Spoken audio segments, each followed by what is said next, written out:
Tudo começou em outubro de 2025. Eu e Julie tínhamos acabado de entrar na gráfica fazia poucos meses e a gente acabou sugerindo durante uma reunião a ideia de um baralho tipográfico. Os professores adoraram a ideia, só que eles gostaram tanto que eles pensaram que ia ser de bom tom tentar levar o baralho pro dia tipo, que ia acontecer em um pouco menos de 2 meses. Aí beleza, né? Agora que a ideia tinha sido jogada no universo, a gente tinha que dar o jeito de torná-la realidade. A gente começou pegando referências da internet de outros baralhos tipográficos e experimentais, e desde o começo a gente já tinha definido que a gente queria usar os tipos móveis dentro da gráfica e também misturar outros métodos de impressão. A gente começou com muita empolgação e tivemos muitas ideias. Só que aí entra a parte onde o produtor gráfico chora e o designer não vê, que é a realidade de pensar em custos, em materiais, em processos. A gente ia ter que fazer tudo aquilo que a gente estava pensando em menos de 2 meses. Então nós pegamos e decidimos que não ia ter sobreposição de cor. As costas de todas as cartas iam ser roxas, enquanto as frentes iam ser ou 100% ciano ou 100% magenta. Tudo ia ser composto em tipos e as ilustrações iam ser feitas por gravura. Com a ideia geral do projeto já meio definida, eu comecei a experimentar padrões para colocar nas costas do baralho. E eu acabei chegando em um padrão que eu gostei muito, achei belíssimo.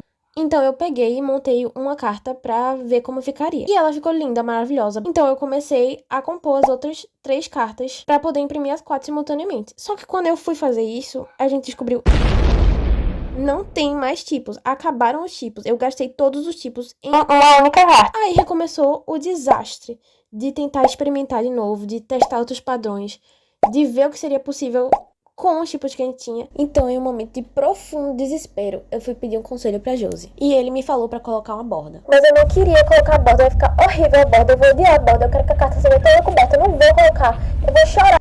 Eu coloquei a borda. A partir daí, como eu tava achando muito simples, eu acrescentei esses ornamentos ao redor da composição original, subi o espaço em branco pro centro ótico da carta e removi uma fileira para resolver um problema dos espaços esquisitos que tava ficando. Com esse reajuste da composição, a quantidade de tipos originais que a gente tava usando caiu para menos da metade, acrescentando só esses novos ornamentos na borda. Beleza, massa, legal. Agora faz mais 3. Eu montava e caía, e eu montava e caía. Mas o processo é assim mesmo, então depois de várias tentativas, eu consegui montar a rama para as costas do baralho. Para o processo de composição da frente da carta, nós tivemos muitas dúvidas, principalmente em relação à representação dos naipes. Esse aqui foi o nosso primeiro esboço. Com ele, a gente conseguiu perceber várias questões a serem resolvidas. Não sabíamos se o número também entraria escrito por extenso na composição ou se seria só o naipe. Surgiu a possibilidade também de utilizar tipos ornamentais e simbólicos como asteriscos, por exemplo, para representar esses naipes. Mas como seria muito difícil prever como cada pessoa poderia interpretar esses símbolos,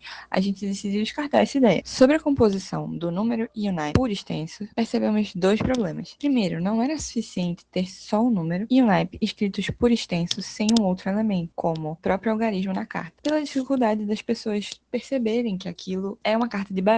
Segundo, compor por extenso o número e o naipe não caberia na carta por causa do tamanho dos tipos. E aí, considerando tudo isso, entre outras questões, foi decidido que o design final da carta seria o naipe por extenso e os algarismos nos cantos. E a composição final ficou assim, com a mistura de tipografias diferentes, com corpos diferentes. Cada naipe ficou representado pela tipografia usada nos números. Espadas foi a Futura, ouros a Futura estreita, copas foi a Memphis e paus foi a Mundial. O processo de fazer as ilustrações foi relativamente simples. Eu não queria que os desenhos fossem centralizados na carta, como os baralhos tradicionais, para poder dar espaço para tipografia. E aí tudo meio que começou desse desenho inicial da rainha, que depois eu levei pro digital para esboçar os outros personagens inspirados nela. As maiores dificuldades realmente foram o Coringa e o Valete, mas no final das contas ficamos com essas 4 gravuras. Com as composições prontas, a gente começou o processo de impressão. O plano era imprimir as costas do baralho com os ornamentos, depois o clichê com o gráfico escola,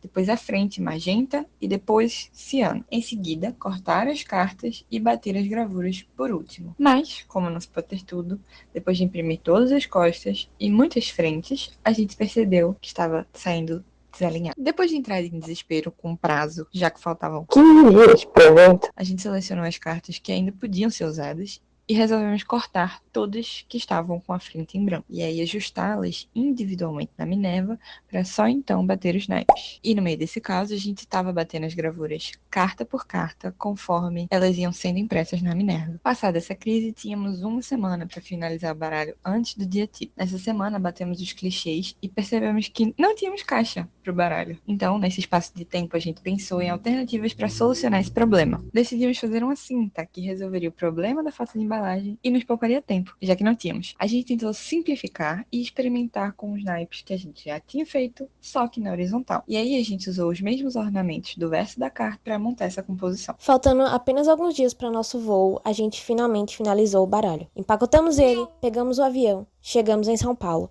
fomos pro dia tipo, apresentamos, vendemos e voltamos para Recife. E foi isso, gente. Acabou o vídeo. Até a próxima.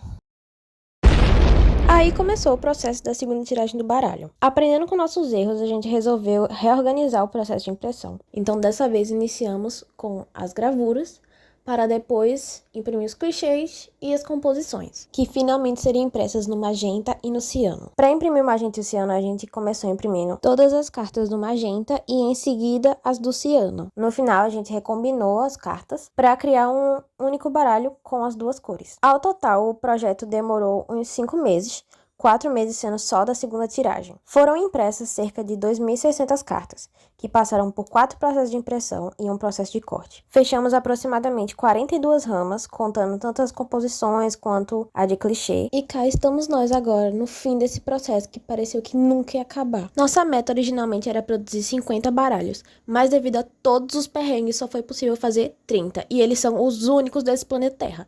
Então, se você não comprou o seu ainda, venha comprar, que agora a nova tiragem, a última tiragem, é em ciano e magenta, e ela está em suas últimas unidades. Obrigado por assistir o vídeo e até o próximo projeto desnecessariamente complexo.